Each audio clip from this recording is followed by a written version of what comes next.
Bueno, vamos a comenzar con este tema tan interesante como son las pruebas concluyentes de la resurrección de Jesús. Es un tema muy bonito. Aquí vamos a ver investigaciones de todos estos tipos de profesionales, científicos, ¿no? Médicos forenses, papirólogos, arqueólogos, científicos forenses, jueces, físicos, químicos, historiadores, etnólogos, psicólogos, psiquiatras, etcétera, etcétera, etcétera. Bueno, vamos a comenzar de una vez porque este tema es muy amplio. No sé por qué no avanza. Ahí está. Bien, como siempre, como cualquier investigación, empezamos por los antecedentes, ¿no? El primer antecedente que tenemos es que la resurrección de Jesús estaba profetizada desde el Antiguo Testamento con, con miles de muchísimos años antes de que Jesús siquiera naciera. Como dice nuestro credo, la resurrección estaba según las Escrituras. Aquí solamente les puse un párrafo de Oseas y otro de David, en que en Oseas vemos todo el sufrimiento de Jesús, ¿no? Y luego que en 2 días nos volverá la vida y al tercero nos hará resurgir. Viviremos en su presencia.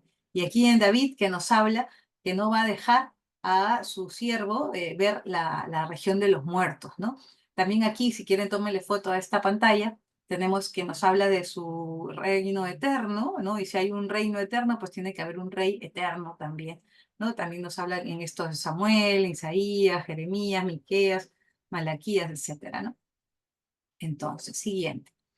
Tenemos por otro lado que Jesús mismo predijo, ¿no? Su muerte, la forma en la que iba a morir y su resurrección al tercer día, de forma clarísima, sin ningún pelo en la lengua, ¿no?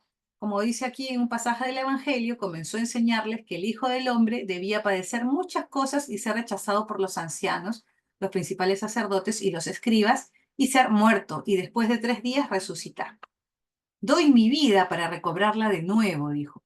Tengo poder para darla y poder para recobrarla. O sea, nadie me la da, nadie me la quita. Yo la doy voluntariamente, dice en otro momento, ¿no?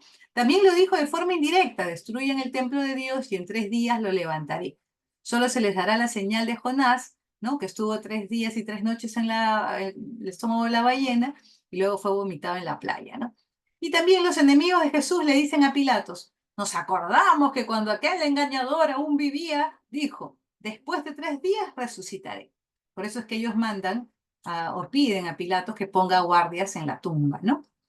Otro antecedente de la resurrección de Jesús es que Jesús ya había resucitado a otras personas, o sea que tenía poder para resucitar. Aquí tenemos la resurrección conocidísima de Lázaro, ¿no? La del hijo de la viuda de Naín y de la hija de Jairo, y entre otras muchas más que no están documentadas tan claras en los evangelios, pero que Juan nos dice que Jesús hizo tantos milagros que faltarían libros para llenar todo el mundo, ¿no? Entonces, tenemos entonces claramente que la resurrección es un hecho histórico, porque tuvo reales manifestaciones históricas comprobadas, como están atestiguadas en el Nuevo Testamento. Entonces, si queremos hacer un análisis lógico, tenemos 4 posibilidades acerca de la resurrección de Jesús. La primera es que sus enemigos robaron el cuerpo. La segunda es que sus amigos robaron el cuerpo. La tercera es que Jesús no estaba muerto. Y la cuarta es que Jesús resucitó. Entonces, vamos a analizar la primera. Que sus enemigos robaran el cuerpo no tiene ningún sentido, absolutamente fuera de lógica y de criterio psicológico, ¿no? ¿Por qué? Primero, porque ¿para qué pidieron a Pilatos que ponga guardias romanos en la tumba si es que ellos iban a ir a robarse el cuerpo? O sea, para ahí nada más ya no hay ningún sentido. Segundo, ya digamos que estaban locos y se robaron el cuerpo, bueno, si no entendemos por qué ya lo quisieron robar. Pero apenas ellos ven que está apareciendo una, una ola de cristianos queriendo hacer una nueva religión, diciendo que Jesús resucitó, pues lo primero que hago es saco el cuerpo, el cual resucitó, acá yo tengo su cuerpo, no, miren, acá están todas las pruebas de que Jesús ya está, se acabó el problema, no resucitó, acá lo tengo bien muertito. Pues no podían sacar el cuerpo porque no lo tenían. Entonces, primer punto, descartado. Segunda posibilidad, que sus amigos robaran el cuerpo. Bueno, les recuerdo cómo eran estos amigos. Toditos huyeron en el huerto de los olivos cuando atraparon a Jesús, ¿no? Y se escondieron. Pedro incluso, su mejor amigo, lo negó, ¿no?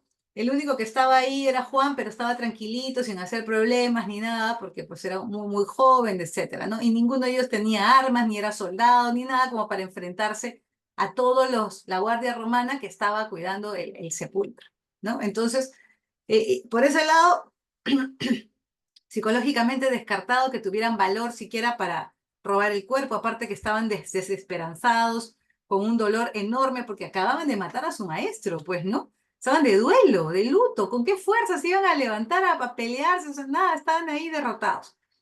Y además, el cambio radical que tuvieron, ¿no? Cuando Jesús resucita y que ellos todos al final mueren mártires, ¿no? Y nadie muere por una mentira. O sea que si yo sé que yo me robé el cuerpo y después me voy a dejar matar por una mentira que yo dije, o sea, no hay lógica, no hay aquí una congruencia psicológica, ¿no?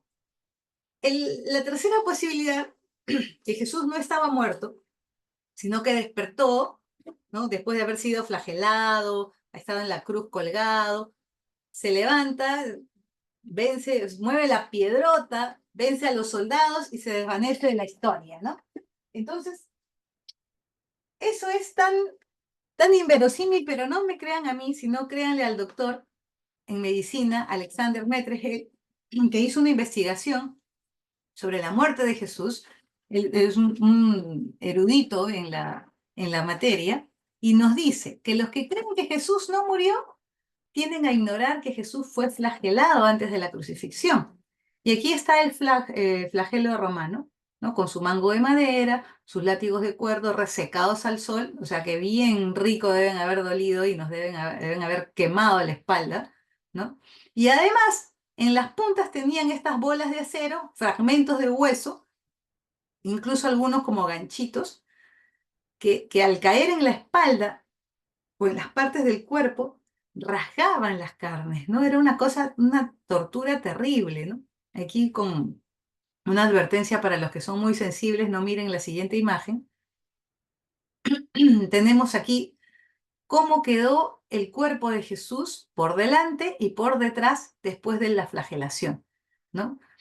Miren, es una forma horrorosa de tortura. Aquí hasta las costillas se le ven, toda la carne amontonada aquí a los costados. Terrible, ¿no? Terrible, terrible. Bueno, ya pueden mirar. Entonces, otra parte que nos hace como análisis y nos hace ver este doctor es que la muerte por crucifixión de Jesús tiene un día exacto, ¿no? Y una hora exacta, el 7 de abril del año 30 después de Cristo. Y esto ya no voy a entrar en detalles, pero es una investigación bien bonita que se las recomiendo que la vean, en internet está, que Jesús murió el 14 del mes de Nisan, el día de la Parasebe, que era un día antes de la Pascua, ¿no? Y el mes de Nisan era exactamente la mitad de marzo y la mitad de abril. Entonces, justo en el 7 de abril, el día que Jesús murió. Y también tampoco voy a entrar en los detalles de la muerte, pero hay un montón de evidencias que Jesús murió por asfixia, que la muerte es la muerte típica de la crucifixión, ¿no? Que es una muerte lenta, ¿no? Y atroz. ¿Pero por qué es atroz? Miren aquí la descripción de lo que era estar en la cruz, y esto que también para variar está resumido para no poder, no demorarme mucho, pero que los golpes que Jesús sufrió, tanto de su flagelación como de las caídas que tuvo con la cruz, que ya tenía el hombro dislocado, estos le habrían cerrado los pulmones y le costaría inhalar. Para poder inhalar y exhalar tendría que empujarse hacia arriba y hacia abajo, sosteniéndose en las manos y pies clavados y raspando su espalda desgarrada sobre la madera. Y así otra vez volver a bajar y subir por 3 horas que estuvo crucificado hasta el agotamiento y la muerte, ¿no? Ahora, tenemos que acordarnos que los romanos eran asesinos, o sea, eran el imperio más grande del mundo, no por nada. Sabían perfectamente cómo matar. Y si un prisionero se escapaba vivo, ellos eran los que morían. A ellos los ejecutaban por incompetentes. Entonces, por eso, cuando hay este terremoto en el momento que Jesús muere, ellos ya obvio se querían ir, ¿no? Y para asegurarse que Jesús estaba muerto, el soldado le clava la lanza en el costado, de la cual, según los registros de la Biblia, brota agua y sangre. Y esto médicamente nos indica que hay un derrame pericárdico debido a una muerte por asfixia, ¿no? Esa membrana pericárdica que se había hecho como un globito después del infarto que había tenido Jesús, al ser atravesada por la lanza, saca toda la sangre y el agua que había, ¿no?, quedado ahí atrapada, y esto nos indica que Jesús ya estaba muerto, ¿no?, en ese momento, ¿no? Entonces, y eso, esa herida, esa sangre y esa agua post-mortem, es algo que no se puede fingir, ¿no? Y como nos confirma la revista de la Journal of the American Medical Association, JAMA, ¿no?, que publica artículos originales, es la revista más prestigiosa de medicina de Estados Unidos, ellos publicaron en 1986 un artículo llamado Sobre la muerte médica de Jesús. Y aquí nos concluyen que es evidente que el peso de las pruebas médicas e históricas indican que Jesús ya había muerto cuando le infligieron la herida en el costado, le atravesaron la lanza. Por tanto, las afirmaciones de que Jesús no murió en la cruz no concuerdan con el conocimiento médico actual, ¿no? Y eso que ahí estaban en 1986, ya estamos pues 2024, ¿no? ¿Cuánto más se puede concluir? Entonces, ya descartamos las 3 posibilidades de las 4 y solo nos queda que Jesús resucitó, ¿no? Y que yo no pueda explicar algo, así no pueda yo explicar la teoría de la relatividad, no quiere decir que no exista, pues, ¿no? O sea, eso no hay sentido lógico a eso. Pero sí hay sentido lógico de que Jesús venció a la muerte y resucitó, ¿no? Eso es el primer análisis, solamente así por arribita nomás, ¿no? Ahorita van a ver todo lo que tenemos atrás. Uf, a mí me encanta todo lo que viene. Entonces, la reacción psicológica de estos discípulos de estar escondidos como ratones, a salir a predicar el evangelio a donde sea, ser latigados, ser encarcelados, ser muertos todos, menos, bueno, San Juan, ¿no? Mártires, por, porque habían visto a su maestro resucitado, habían comido con él, habían hablado con él, habían compartido con él. Entonces, eso de ahí también es otra prueba, ¿no?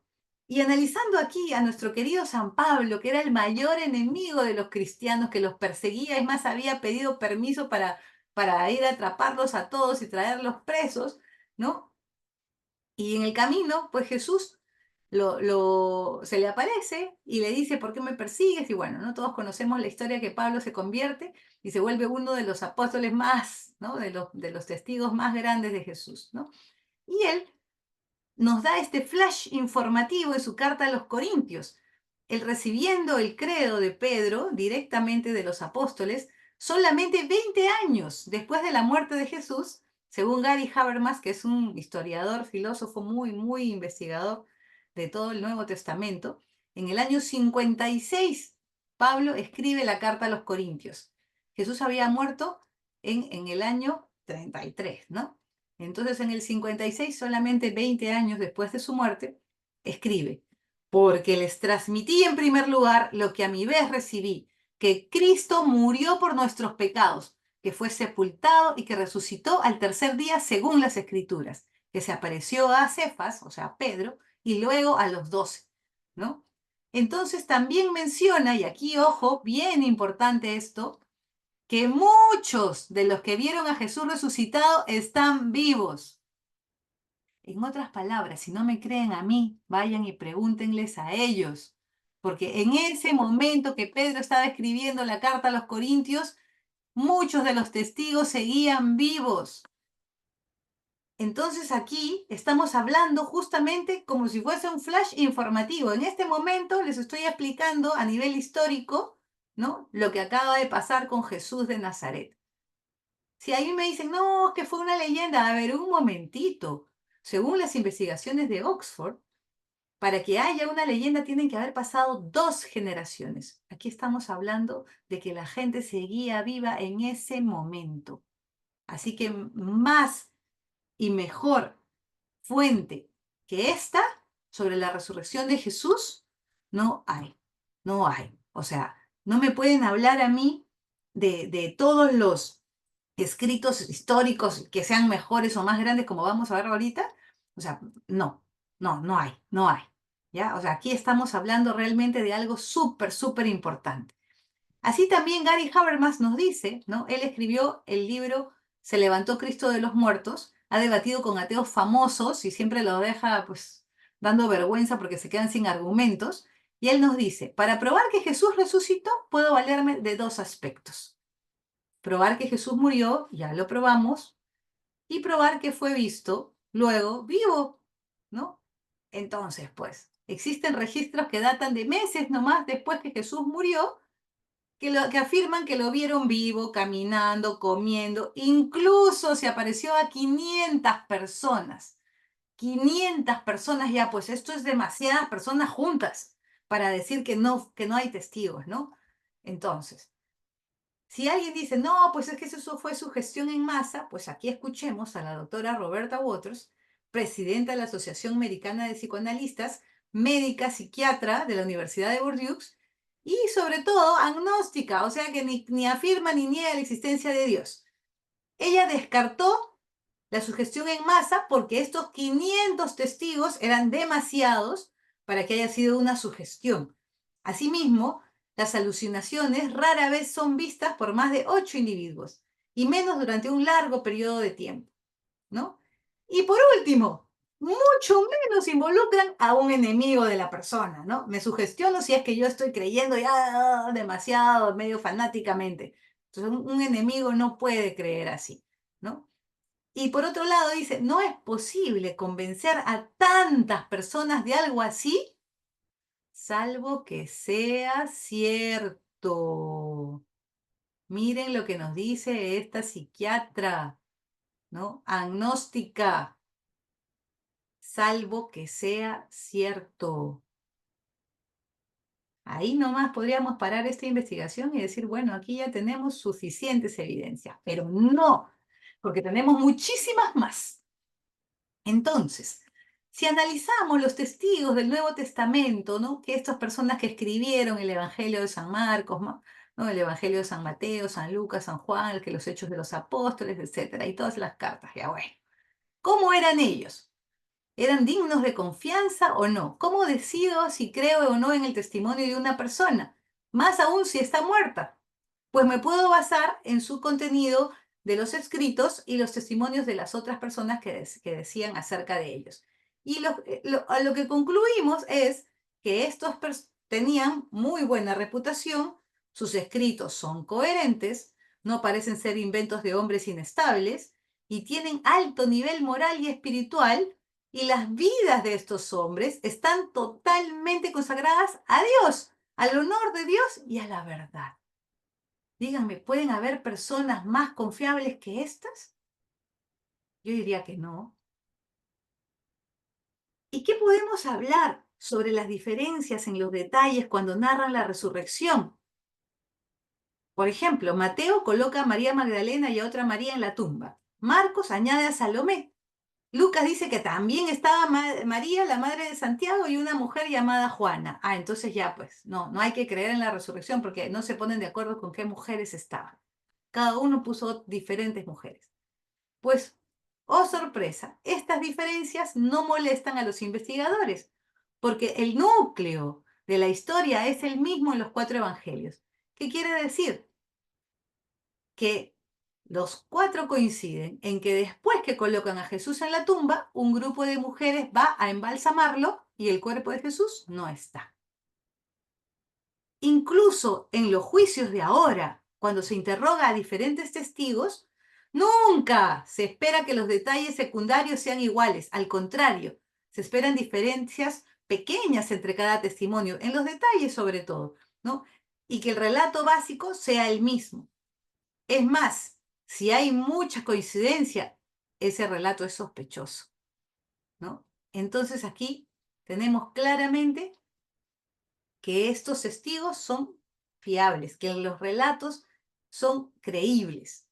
Y voy a compartir con ustedes partecitas muy pequeñas de este documental de los misterios del Santo Sepulcro, que se los recomiendo que lo vean, es de History Channel, muy bueno.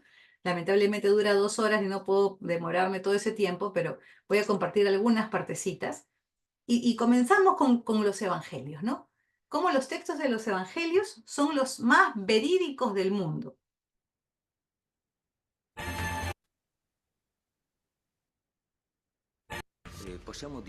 Podemos decir con seguridad que los evangelios canónicos, los 4 evangelios que escuchamos cada domingo en la Iglesia, representan el texto mejor documentado que nos ha legado la antigüedad, el relato más fiel de la historia antigua. Contamos con alrededor de 15.000 manuscritos de los evangelios. Para ser más preciso, 5.300 manuscritos en griego, 8.000 en latín y 2 o 3.000 más en otras lenguas antiguas.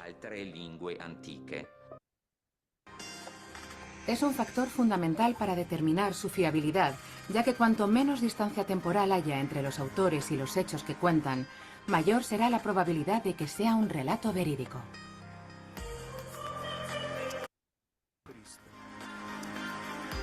Pero el más importante de todos los restos de papiros es sin lugar a dudas el 7Q5, que fue hallado en 1955 en la séptima cueva de Qumran.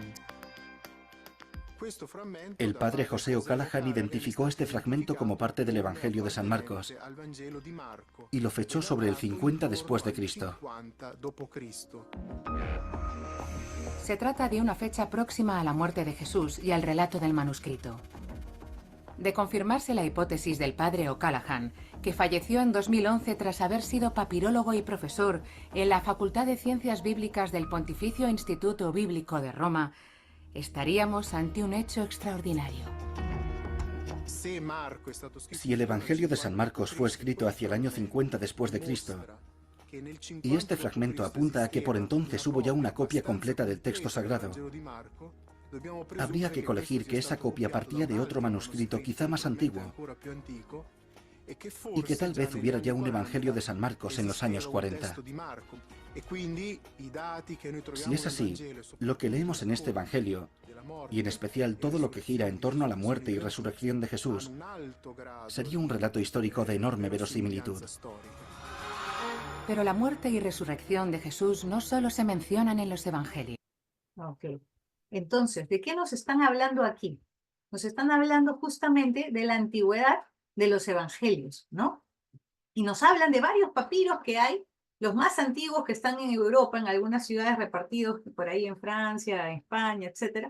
Entonces, nos dicen que son muy antiguos, que Casten Pita Tiden, él los había vuelto, estaba estudiándolos, bueno, falleció, pero él estaba estudiando todos estos papiros y les había datado muchísimo más cerca de la muerte de Jesús, ¿no? Y lo más espectacular fue que entre todos esos estudios, cuando estaban avanzando, aparecen estos papiros del Mar Muerto, de los papiros de Qumran, el 7Q5 específicamente, y el papirólogo José O'Callaghan hace un estudio y logra identificar estas 20 letras que vemos aquí, ¿no? Gracias a un programa de la Universidad de Oxford, que los alumnos o los científicos de allí llegan a dar 100% de probabilidad que solo sí y solo sí este pedacito de papiro corresponde a Marcos 6, 52, 53. Ningún otro texto de la literatura greco-cristiana o greco-judía se ajusta con tanta exactitud a este fragmento encontrado.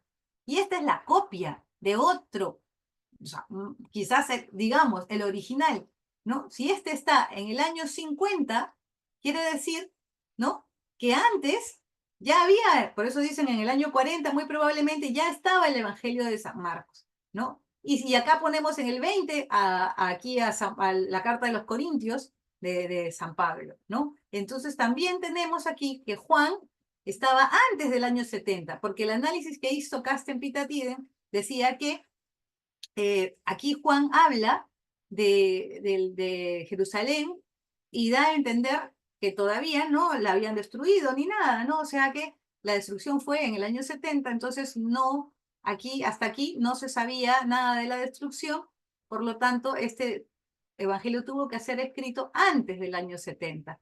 Luego tenemos a Mateo en 70 después de Cristo y Lucas 80 después de Cristo. Los 4 evangelios súper cercanos a la muerte de Jesús, ¿no? Y estos todos son copias, ¿no?, de los evangelios originales. Entonces imagínense si los vamos agregando. Seguramente que Juan estaría aquí al pie de la cruz como cuando estuvo él mismo, ¿no?, con su evangelio. Entonces nuestro queridísimo padre Marqués, este arqueólogo, nos pregunta, ¿cómo podemos estar seguros de la veracidad de estos manuscritos que hemos encontrado, ¿no? Y él dice, pues usando la crítica textual, que es ese método que se usa para comprobar la veracidad de todos los manuscritos históricos, ¿ya? Mientras más copias y más antiguas sean, mejor. Entonces los manuscritos tienen que coincidir entre ellos, por supuesto, ¿no? Entonces tenemos aquí que de la historia antigua hay 100 copias de Sófocles, 7 copias de las tetralogías de Platón y 5 copias de las obras de Aristóteles. Nadie duda de Sófocles, ni de Platón, ni Aristóteles, que existieron, etcétera, etcétera. Pero miren, 5, 7, 100. Pero vamos a ver la Ilíada, que es la que más copias tiene de la historia antigua. Escrita 800 años antes de Cristo, y sus copias son de 1100 años después, ¿no?, de ocurrida, 1100 años, y hay 1575 copias de la Ilíada. ¿Ok? Vamos a ver el Nuevo Testamento. Miren la flechita. 17 años, ¿no?, de las copias que fueron escritas de antigüedad. Después de que ocurrió, solo 17 años ya tenemos copias. Y miren la cantidad y la diferencia abismal contra esta, que es la que tiene más, porque si pongo aquí a Sófocles y Aristóteles y Platón, quedan pues más ridículos, ¿no? Estamos comparándola con la que tiene más copias, que es la Ilíada. Tenemos más de 24.000 copias de manuscritos del Nuevo Testamento, 5.300 manuscritos griegos, 10.000 manuscritos en latín, 9.300 en siríaco, copto, armenio, gótico y etíope. Más de 24.000. Y a la diferencia de años, 17, ahí nomás, versus 1.100 años. Así que los católicos debemos estar más que orgullosos de ser católicos. Miren la cantidad y la calidad de las fuentes que hablan de nuestro Señor Jesús y de toda su vida, de sus milagros y todo. O sea, que nadie nos venga a engañar, que somos leyenda, que nos inventamos nada. Aquí están las pruebas, las copias, los manuscritos. ¿Ya? Entonces, bueno, no le creamos a los cristianos. También hay escritos no cristianos que hablan de Jesús, ¿no? Como vamos a ver aquí. Jesús sería un relato histórico de enorme verosimilitud. Pero la muerte y resurrección de Jesús no solo se mencionan en los evangelios. No solo disponemos de fuentes cristianas, también contamos con otras fuentes que se podrían definir como paganas, o en todo caso, de no creyentes. Hablamos de los historiadores Tácito y Suetonio, del filósofo estoico Mara bar Serapion, pero sobre todo de Flavio Josefo, un judío que vivió en Roma en el siglo I de nuestra era y es autor de la obra Antigüedades Judías, donde hay un texto que los expertos llaman Testimonium Flavianum. Al ser judío, Flavio Josefo tendría información, si no de primera mano, sí conseguida directamente de la fuente original.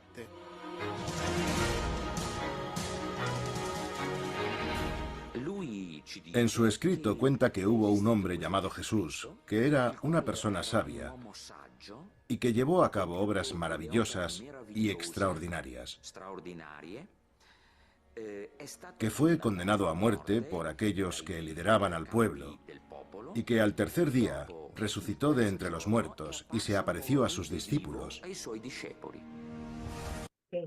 Entonces, tenemos aquí todos estos escritos, no me voy a demorar hablando uno por uno, pero que hablan, tanto son de Mara bar Serapion de Siria, judío, estos romanos, que hablan de la existencia de Jesús, de los cristianos, incluso acá Plinio que está pidiendo permiso a ver qué hace con los cristianos, si lo sigue sacrificando o no, etcétera, etcétera. O sea, son claramente los registros de la existencia de Jesús en la historia y narrada por todos los no cristianos. Bueno, volvemos a nuestra resurrección. Aquí tenemos la primera pista de la resurrección, que es el sepulcro vacío.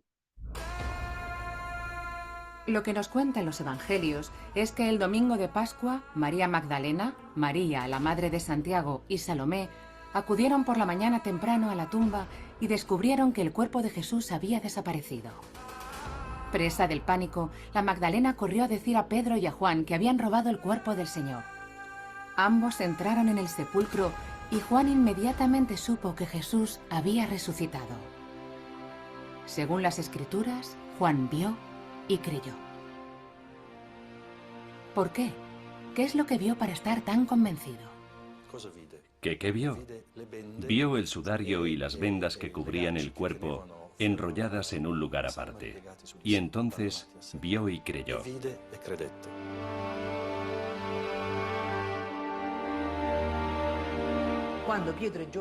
Cuando Pedro y Juan entraron al sepulcro, solo vieron el sudario, ozonia keimena, que solemos traducir como las vendas. Aunque el término ozonia keimena vendría a ser algo así como las telas tiradas en el suelo. Vieron el sudario que envolvía su cabeza, doblado en un lugar aparte. Según Antonio Persili, un biblista católico ya desaparecido que dedicó varias décadas al estudio de los versículos evangélicos que hablan de la resurrección, fue el modo en que estaban colocadas esas telas lo que hizo que Juan se convenciese del milagro. Aunque el cuerpo de Jesús no estaba, el sudario se encontraba ligeramente elevado, como si aún cubriera el rostro del Salvador, mientras que el resto de la mortaja estaba sobre la superficie. Como si Cristo se hubiera volatilizado, dejando allí, sin quitárselas, las prendas funerarias. Según los evangelios, Jesús se transfiguró en una forma corporal diferente, pero parecida a su morfología terrenal. Es decir, una forma corporal plena de luz, gracias a la cual pudo traspasar las telas sin alterar su forma. Lo mismo que después franquearía las puertas del sepulcro para seguir viviendo eternamente con otra apariencia. Con otra apariencia, ¿no? Entonces, la primera pista es el sepulcro vacío, ¿no? Cómo estaban las telas, ¿no? O sea, como dice claramente el científico, no es que Jesús se desenvolviera, o sea, si se hubieran robado el cuerpo, primero se hubieran llevado con todo y telas. ¿Por qué dejarían las telas? ¿Quién va a querer coger el cuerpo, ¿no? Así, todo ensangrentado, no, pero lo hubieran llevado con todo el sudario, ¿no? No, pero el sudario y las telas seguían ahí, y es más, no desarmadas, sino seguían envueltas, tal cual lo habían dejado, solo como si se hubiera evaporado el cuerpo, hubiera desaparecido el cuerpo de dentro, ¿no? Por eso es que Juan vio y creyó, ¿no? Constató que no había podido ser obra de nada más que algo, pues, algo sobrenatural. Bueno, hasta aquí tenemos pruebas, ¿no? Que son más que todo de lógica, de médicas, etc. Pero aquí ya tenemos pruebas, una prueba física de la resurrección, ¿no? Jesús, como siempre, nos deja sus regalitos, ¿no? Entonces nos dejó esta prueba para que podamos nosotros hasta el día de hoy admirarnos y maravillarnos de cómo fue ese momento de la resurrección.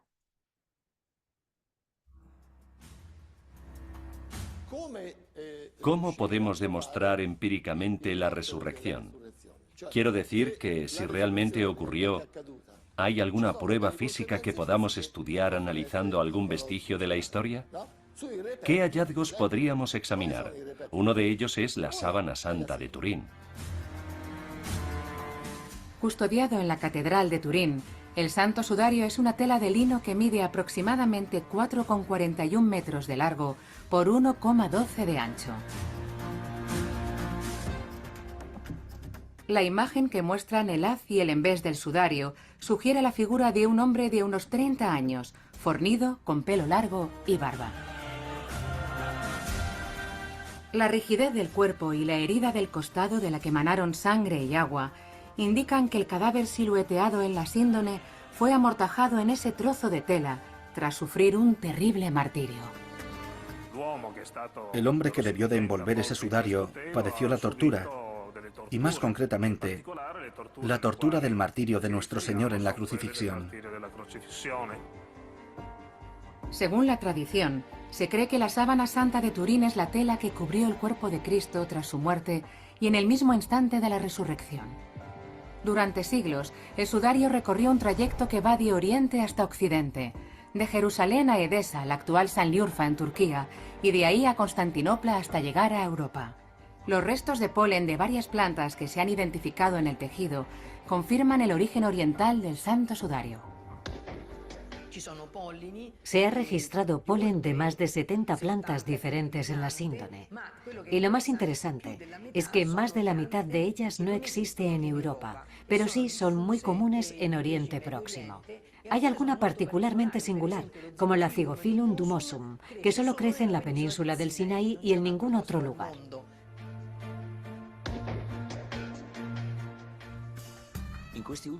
En las últimas décadas se viene aplicando una serie de estudios sobre el polen, la llamada palinología.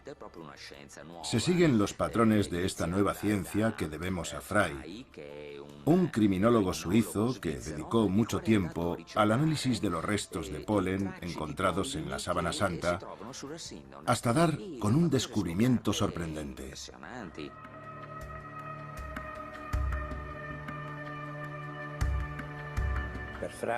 Frey identificó polen de unas plantas que proliferan en un área situada en los montes de Judea. Y es cierto que al menos 3 de ellas, sobre todo la Gundelia turneforti, solo se encuentran juntas en esa región del mundo. Se han encontrado restos de 3 tipos de plantas en la sábana santa, y el único lugar de la tierra donde se solía colocar flores sobre el cuerpo de los difuntos era entre Jerusalén y Hebrón. Hay 8 especies que solo se pudieron recoger para adornar el cadáver entre los meses de marzo y abril. Es un dato a tener en cuenta, ya que según los evangelios, Cristo fue crucificado en abril.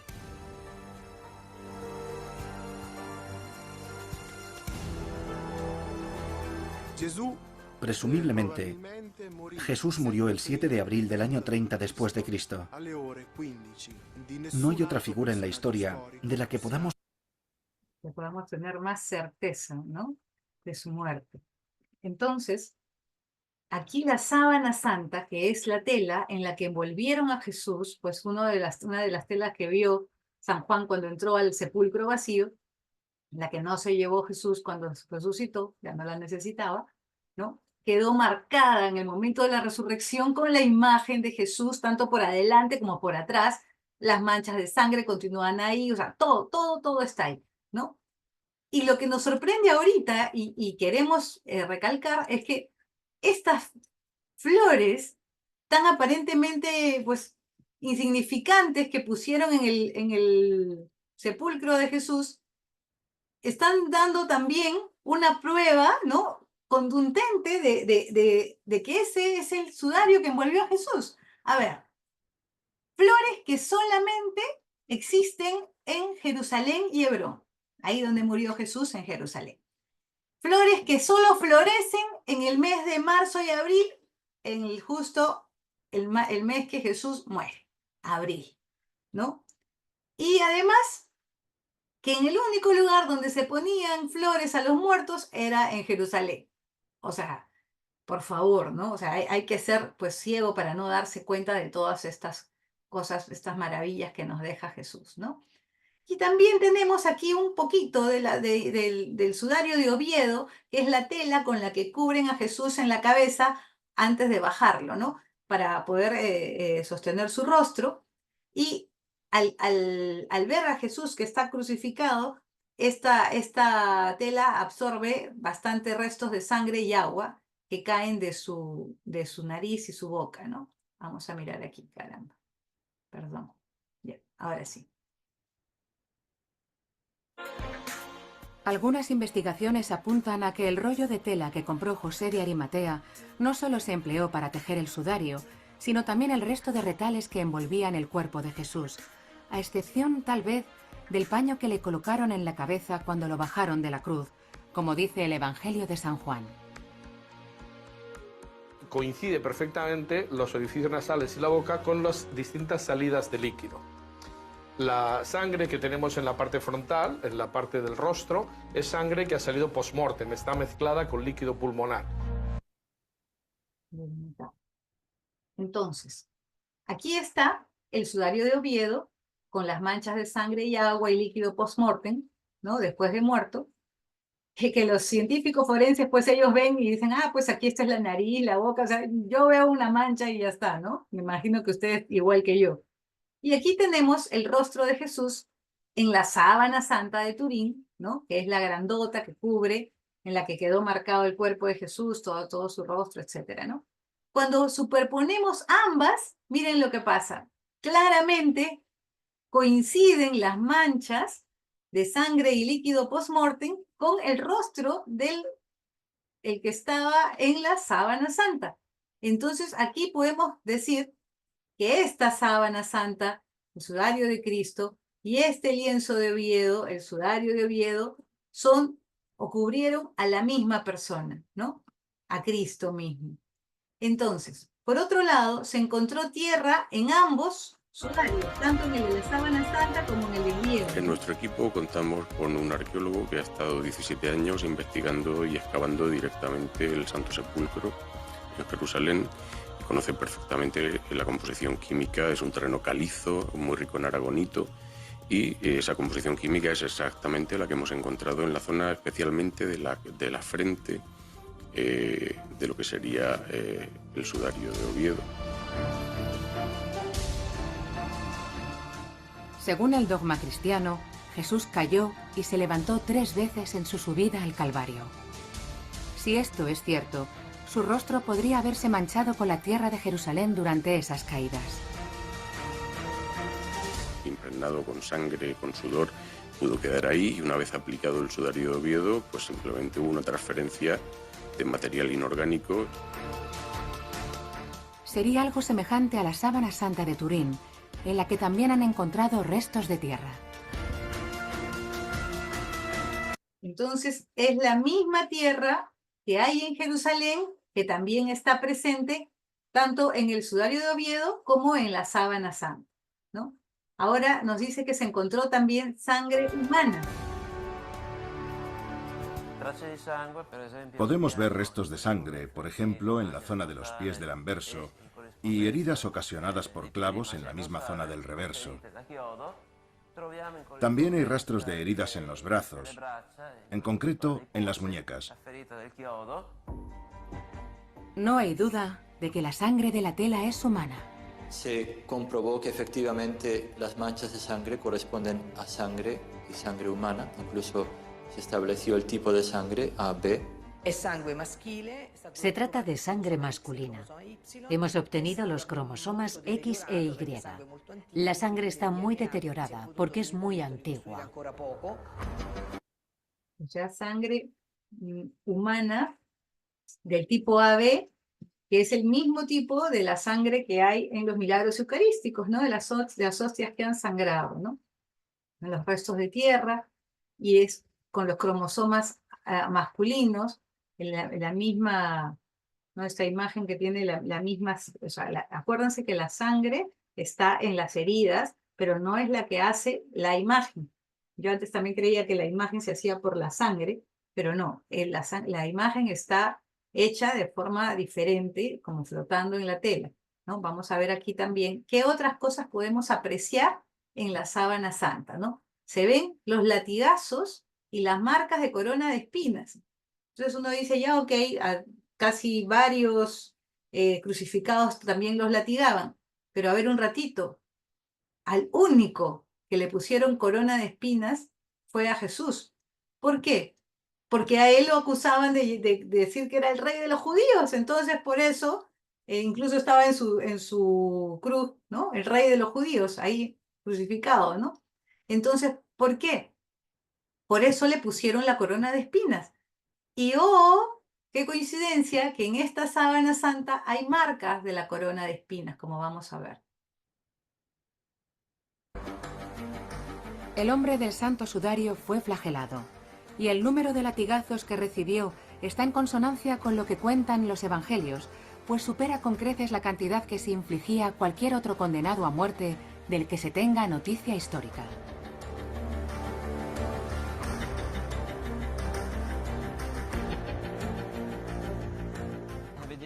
Fijémonos por un momento en la reconstrucción de la flagelación. He contado más de 370 azotes basándome en un estudio analítico de la imagen. Si examinamos ahora la parte trasera, podemos ver, sobre todo en el área de la espalda, las huellas de los latigazos. En la cabeza del hombre crucificado se colocó una corona de espinas, un elemento que se adecúa perfectamente al relato evangélico y del que no hay constancia en ningún otro crucificado. Las heridas en torno a la frente, las sienes y la nuca se deben a una corona de espinas. Yo mismo descubrí señales de espinas que son visibles en la sábana santa y que nos remiten directamente a las Sagradas Escrituras. Ahora vamos a ver que también esta persona que está envuelta en la sábana santa no se le rompieron las rodillas como acostumbraban a hacer con todos los crucificados. Tenía una herida de lanza, por el contrario, ¿no? Y como vamos a ver ahí con las manchas de sangre y agua, y que nadie, lo que a mí me extraña y me parece súper, súper impresionante también, es que nadie movió el cuerpo, ¿no? Simplemente desapareció. No hay rastros de que ni un milímetro de la sangre se haya chorreado, movido, porque estaba justamente sacando el cuerpo. O sea, nadie explica qué pasó ahí. Y los restos de putrefacción indican que estuvo 36 horas envuelto en esa sábana. Otro factor de interés son las piernas del hombre de la sábana santa, que igual que Jesús, no las tiene rotas, según era costumbre hacer con los delincuentes comunes condenados a la cruz para acelerar su muerte, mientras que el costado fue atravesado por una lanza. Tras la laceración, según los evangelistas, brotaron agua y sangre. La herida del costado derecho es relevante porque aporta más información sobre cómo murió el hombre de la sábana santa. Aquí vemos por un lado los glóbulos rojos y por otro el suero de la sangre. No es algo que pueda percibir el ojo humano. Hay que verlo a través de una luz ultravioleta. Por último, hay trazas de putrefacción en la tela, algo que suele empezar a las 40 horas del deceso. Gracias a una serie de experimentos, se estima que el cadáver estuvo unas 36 horas envuelto en el sudario, lo que coincide con la descripción del Evangelio. A lo que se añade que, según los análisis, no parece que nadie liberara al cuerpo de las prendas funerarias. No hay signos de arrastre en la síndone, lo cual descarta que fuera retirada del cuerpo. No hay señal de manchas o de algún movimiento de arrastre. Los coágulos de sangre de los bordes no demuestran que se moviera ni un milímetro. Es como si el cuerpo se hubiera liberado del sudario sin esfuerzo. Increíble, ¿no? Se hubiera liberado absolutamente solito, desapareció de ahí, ¿no? Entonces aquí nos dice este científico que sin duda Como alguna tantos otros, es yo también Jesús. he calculado qué posibilidades hay de que la sábana santa sea auténtica. Y mis resultados arrojaron una probabilidad del 100%. El hombre del santo sudario es Jesús de Nazaret. Casi no hay margen de error al respecto. Pues profesor de la universidad, ingeniero mecánico, nos dice que hay 100% de probabilidad de que esta persona envuelta en el sudario es Jesús de Nazaret, ¿no? ¿Y por qué? Porque, o sea, es como decir, si es verde por fuera, rojo por dentro, tiene pepitas negras chiquititas, es jugosa, es dulce, no es grandota, es circular, o sea, es una sandía, pues, ¿no? Entonces, oye, tiene la herida del costado, tiene la corona de espinas, tiene los azotes, tiene las marcas de crucifixión, o sea, tiene todo lo que es de Jesús, ¿no? Entonces, es Jesús. No hay otro. Y lo peor es que ya puedo decir, es una sandía tal, pero si digo tiene la marca tal, pues, es la sandía de la chacra, de la finca de tal persona, ¿no? Pero no, entonces acá Jesús está con nombre y apellidos, ¿no? Entonces, sin duda alguna, qué bonito, ¿no? Ahora aquí nos hablan de la transfiguración y nos dicen que Jesús se podía transfigurar, ¿no? Aquí nos cuenta justamente... Jesús, delante de los apóstoles Pedro, Santiago y Juan, se transfiguró. Sus ropajes se volvieron radiantes y aparecieron los profetas Elías y Moisés. Leemos en el Evangelio de San Mateo: y resplandeció su rostro como el sol, y sus vestidos se hicieron blancos como la luz.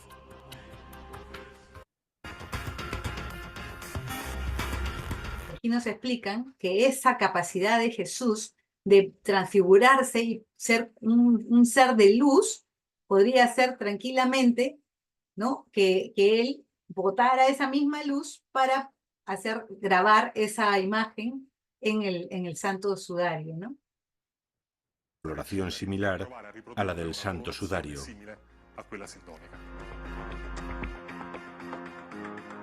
El equipo de investigación, bajo la dirección de Giuseppe Baldacchini y con la colaboración del sindonólogo Giulio Fanti, hizo una serie de pruebas con el láser de excímeros, un aparato que emite breves e intensos golpes de luz ultravioleta.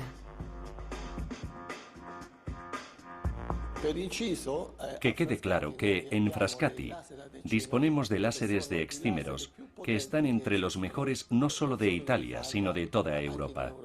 Hay pocos en el mundo que tengan más potencia que los nuestros. Así que creo que nuestro equipo era el idóneo para acometer aquel propósito. Y estos físicos están investigando todo el proceso de intentar replicar esa imagen con láser de excímeros, ¿no? Y lograron 2 o 3 centímetros con su tremendo láser de excímeros y con un montón de energía, o sea, hacer algo similar, ¿no? ¿Y por qué? Porque en realidad la imagen no está pintada, ¿no? Sino que está casi como flotando en la tela, es como un negativo de una fotografía, y ellos lograron replicar con radiación, ¿no? Con el láser excímero, más o menos algo parecido a esto, ¿no? Pero en un pedacito chiquititito de tela. Y entonces ellos creen que se hizo por radiación, pero que hay necesidad de un efecto umbral. ¿Qué quiere decir el efecto umbral?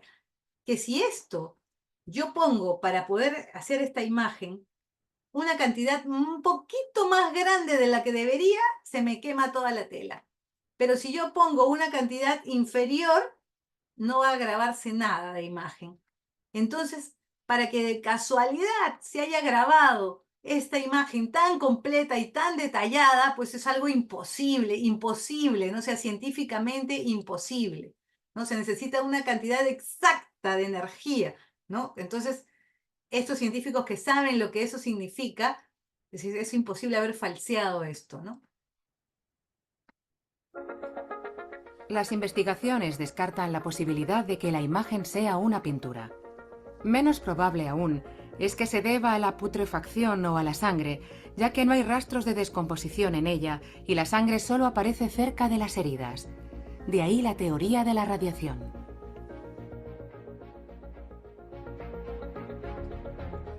Y ahí tenemos la primera de las grandes conclusiones.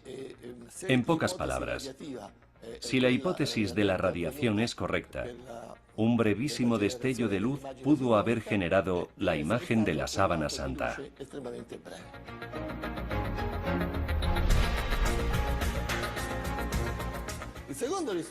La segunda es que ese fogonazo debió de ser potente, pero tampoco demasiado. Dicho de otra manera, estamos ante un efecto umbral, en el que si la energía es de unos pocos millones de vatios, no pasa nada. Y si alcanza unos cuantos cientos o miles de vatios, puede quemar. Aquí hablando de eso, ¿no? Y, por último, tenemos que se necesitarían 10.000 láseres de excímeros, ¿no? Para poder replicar esta misma... Confirman que fue la radiación la que generó esa imagen corporal. Eso significa que, al parecer, cierto tipo de energía se propagó desde el mismo material textil y fue consumiéndose poco a poco, dejando en el sudario una imagen impresa que contiene elementos tridimensionales. Tridimensionales, ¿no? Imagínense, eso es una imagen que es increíble, o sea, analizarla, qué pena que no pueda yo poner más de esto, pero de verdad es increíble el análisis que uno puede hacer y darse cuenta de todo lo que hay detrás solamente de esa imagen, ¿no? Y volviendo aquí, el cuerpo, no hay señal de arrastre, o sea, no se movió ni un poquito, ni un milímetro, ¿no? Simplemente desapareció, se esfumó. Y la teoría de la radiación que estos científicos italianos estaban examinando arroja a una posible, ¿no?, causa como la luz ultravioleta, que ellos pueden replicar con este láser de exímeros que vemos aquí, pero ellos nos dicen que se necesitarían 10.000 láseres de exímeros y una energía tan grande como la de todo un país para poder recrear toda la sábana, ¿no? Y aún sin certeza. Y otra cosa, que hay una característica muy importante que es de la profundidad de la imagen, ¿no? Los colores solo están en las fibras superiores del sudario, y en una fibra sí, en una hebra, y en otra no. Y en la que sí está marcada por toda la hebra, por adelante, por atrás, por los costados, o sea, toda la hebra. Entonces, y vamos a ver el tamaño de las hebras, ¿no? Es un micrón. Entonces, quiere decir que este milímetro lo divido en 1000 partes, y una partecita es un micrón. Entonces, ese es el tamaño de la hebra. Esa está marcada por adelante y por atrás, y la otra no, y así. Y así está hecha toda la sábana santa, ¿no? Entonces, para terminar, los dejo con con Lee Strobel, el que escribió El caso de Cristo, ¿no? Él y su esposa, ateos acérrimos, él periodista de investigación, estudioso en leyes, súper famoso. Cuando la esposa se vuelve cristiana, él se aloca y dice, ¿cómo es posible? Le agarraron estos fanáticos, tengo que quitarle la venda de los ojos y voy a investigar para probarle que esto es un fraude y que nada de esto es cierto. Después de investigar a fondo, como él tenía costumbre, porque era un gran investigador, concluye, a la luz de la avalancha de la evidencia de la resurrección de Jesús, hace falta más fe para que yo mantenga mi ateísmo que para convertirme en cristiano. O sea, se terminó convirtiendo en cristiano él mismo por toda su investigación. Y concluyó, basado en la evidencia de la historia, que Jesús había resucitado y por lo tanto era hijo de Dios. Él investigó también a un montón de científicos, ¿no? Y se volvió más cristiano que la esposa, ¿no? Qué gracioso este Lee Strobel. Entonces Jesús con su resurrección confirmó que era Dios, y él había dicho, cuando hayan levantado al Hijo del Hombre, ¿no?, en la cruz, entonces sabrán que yo soy. Yo soy es el nombre del Dios mismo, ¿no? Entonces, por su muerte, Jesús nos libera del pecado, y por su resurrección nos abre el paso a nosotros también a la vida eterna. Entonces, en el resumen, la resurrección es un acontecimiento históricamente atestiguado por los discípulos que se encontraron realmente con Jesús resucitado. Existen innumerables pruebas de la resurrección, muchísimas, y esto que yo aquí he resumido lo más que he podido. El sepulcro vacío, el santo sudario, la antigüedad de los evangelios, la veracidad de los evangelios, etcétera, etcétera, etcétera. La resurrección de Cristo es la garantía de nuestra propia resurrección. Entonces, nosotros creemos por la acción del Espíritu Santo. Cuando venga el Espíritu de verdad, los guiará a la verdad. Él me glorificará. Si reconoces a Jesús crucificado y resucitado, no es solo el resultado de las pruebas históricas y científicas, sino de la acción del Espíritu Santo en ti. Así que si no crees, pídele al Espíritu Santo que te haga creer y vas a ver cómo te llenas de fe. Porque la fe es un regalo, es un don. Y se la dan al que la pide. Así que está en ti. Bueno, felices Pascuas de Resurrección para todos, y ha sido un gusto poder compartir con ustedes estas pruebas concluyentes de la resurrección de Jesús. Nos despedimos hasta la próxima.